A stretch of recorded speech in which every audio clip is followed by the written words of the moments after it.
Cold-blooded Cold War politics. Tonight, in a special full edition program, we're going to show you how and why Somalia has become the latest hell on earth, and how some of the men responsible for that hell have managed to escape to Canada.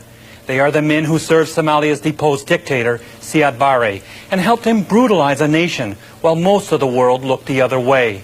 In the next hour, we'll reveal their secret escape routes through the United States, and we'll document how unprepared the Canadian government is to deal with men who stand accused of crimes against humanity.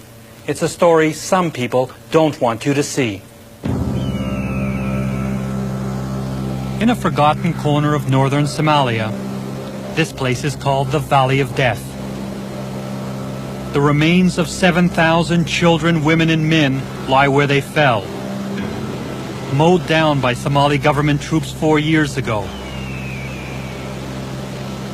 It was one of Africa's bloodiest civil wars. In the fields nearby, instead of harvesting badly needed food, brigades of boys called Young Pioneers dig up a deadly crop. Landmines.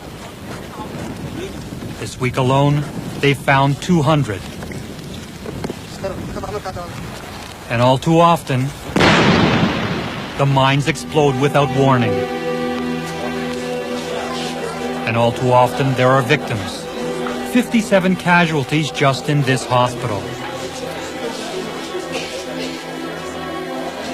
It's the children who hurt the most. 8-year-old Awil was tending goats when a landmine blew off his hand and left him blind. Blind tribal hatred has left Somalia in ruins. The people of the north, from a clan called the Isaks, became targets of a war waged by a dictator, Siad Barre.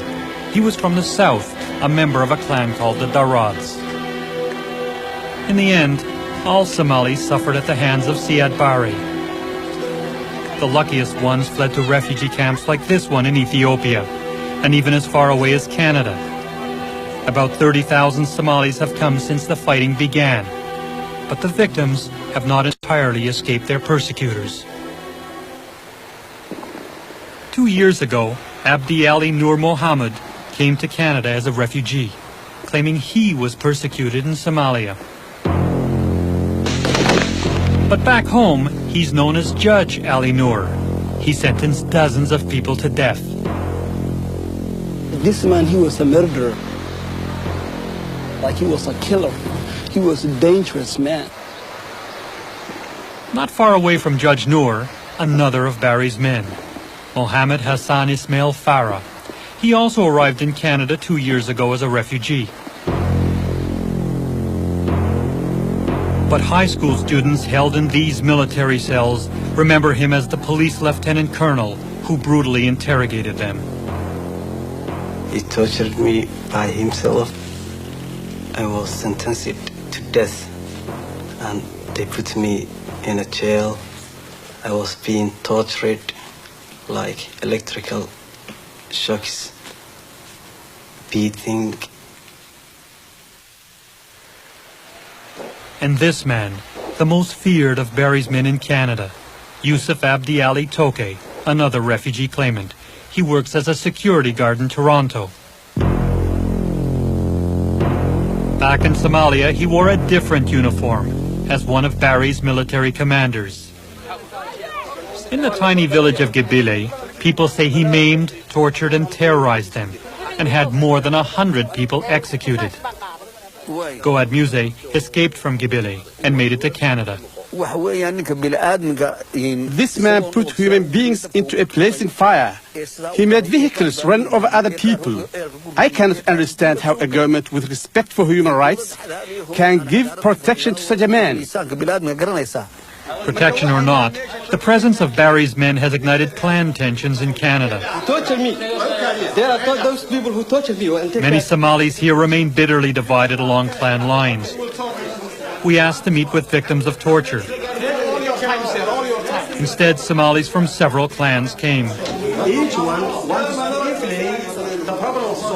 The meeting exploded into a shouting match between those Somalis who want to forget the past and those who can't forget. Anti-Siad Barre army came. They opened fire indiscriminately. I saw so many classmates dying in front of me. They torture us. They keep us in a military place. And whenever I remember my friends lying in front of me, it keeps me. I can't even talk to that situation now. There shouldn't be any witch hunt, as has been going on, for the Nazis, I think we as Somalis, we need to be forgive and forget. History repeats itself. If we don't take a stand now and condemn it, what happened in the time of Siad Barre will come back again. Since the time of the pharaohs, Somalia has been coveted by foreign powers. Not for any natural resources.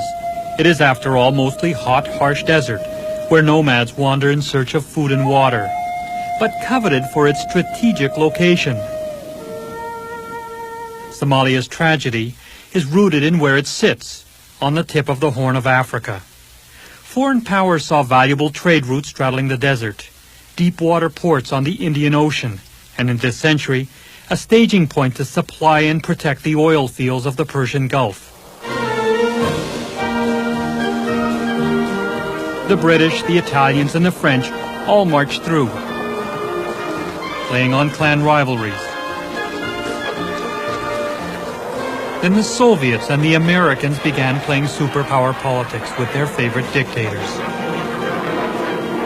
Frank Kriegler, former U.S. ambassador to Somalia, doesn't hesitate to say so.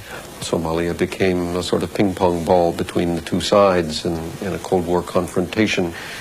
The victim in all of this, of course, were the Somali people themselves, most of whom did not benefit in any way from that Cold War competition between the two sides. One man who did benefit was General Siad Barre. In 1969, he overthrew a weak democracy, set up a military dictatorship, and started playing superpower ping-pong. Barre's neighbor, Ethiopia's Emperor Haile Selassie, was backed by the West in the 1970s. So not surprisingly, Barre was embraced by the Soviets. But when Selassie was overthrown by a communist dictator, ping-pong politics forced the Americans to court a new ally, Somalia's strongman, Siad Barre. Barre cared little about cutting old ties and switching alliances. As long as someone supplied him with weapons, he'd have the power to do whatever he wanted to his people. He ruled from Mogadishu, his capital in the south, favoring his own clan, the Darads. Barre had some Isaks in top positions, including the notorious head of the prison system. But that didn't stop him from trying to crush Isak nationalism in the north. The international media did not show up en masse for the slaughter of the Isaks. Barre's atrocities were largely ignored, but Isak artists captured their plight. All-out civil war eventually erupted in 1988, when a mainly Isak resistance group called the Somali National Movement, the SNM, briefly seized Hargeisa and other towns. Barre ordered Soviet MiG jets and American-built tanks to level the cities. But it wasn't enough to save his regime. In January of last year, Barre fled to Kenya. His bodyguards gunned down and left to rot outside the presidential palace.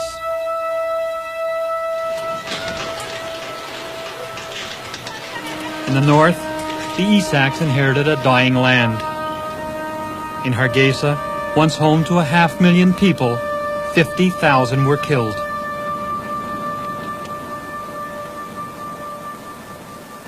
They were subjected to artillery shelling, to bombing, to house-to-house killings, and even after they fled their homes, they were subjected to strafing and continued artillery shelling. Rakia Omar was born in Hargeisa, but left as a teenager.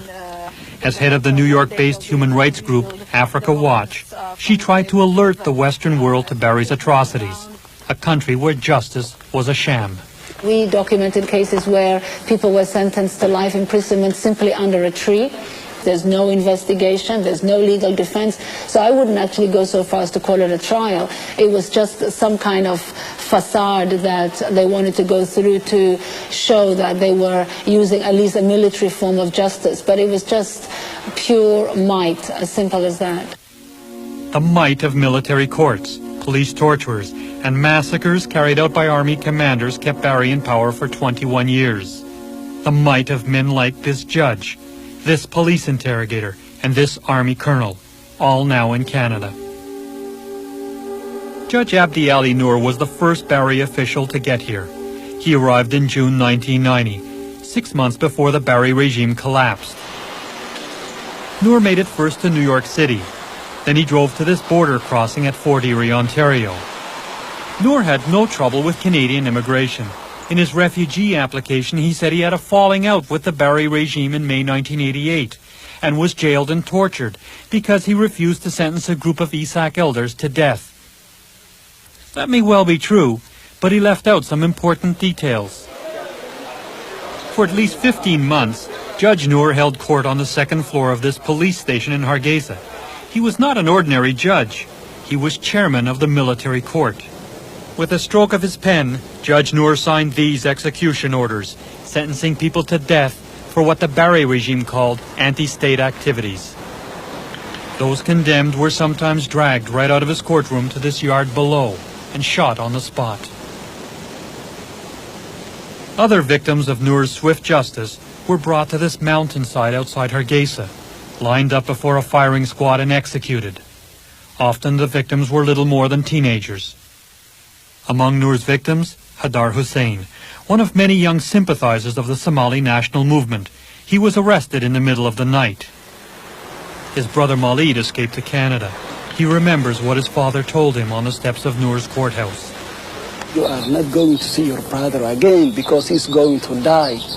And while he was saying that to me, the judge came out, this guy, Abdi Ali Noor, and then he pointed his hand to him and he said, that's the man who ordered your brother to get, he ordered your brother to get killed. Noor lives in his high-rise on Weston Road in Toronto with his wife and 2 children. He refused our repeated requests for an interview. His lawyer also declined. He was found to be a credible refugee at his preliminary hearing on September 19, 1990. The next month, he received his work permit. A second Barry official in Canada was one of his senior police officers in the Criminal Investigations Department. Mohammed Hassan Ismail Farah arrived in November 1991. He told immigration officials he was with the Somali anti-drug squad for 17 years. In Somalia, Farah was a police officer, but his war was against dissidents, not drugs. In 1984, Barry arrested hundreds of high school students for protesting against his regime. 7 boys were taken here to these military barracks in Hargeisa and were sentenced to death. They broke into our house at night. I was pulled from my bed and taken to a place near the military headquarters. Farah was in charge. Abdi Mohammed Ismail was one of those boys. Now in London, England, he never forgot what Farah did to him. He took pliers to take out my tooth. He said, if you don't answer all our questions, we will pull out all your teeth. Then he pulled the other tooth and I lost consciousness. Ismail had no trouble recognizing his torturer. Yes. This one is Farah. Another of the 7 condemned teenagers now lives in Toronto, not far from his torturer. Yusuf Mohammed Isse was 15 when he faced Farah in a jail cell. What kind of ways were you tortured? They tied me up like this.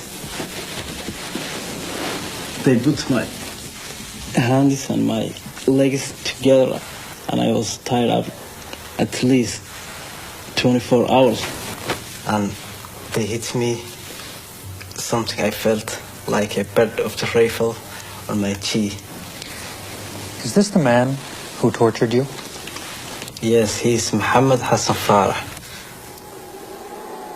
Only a worldwide campaign by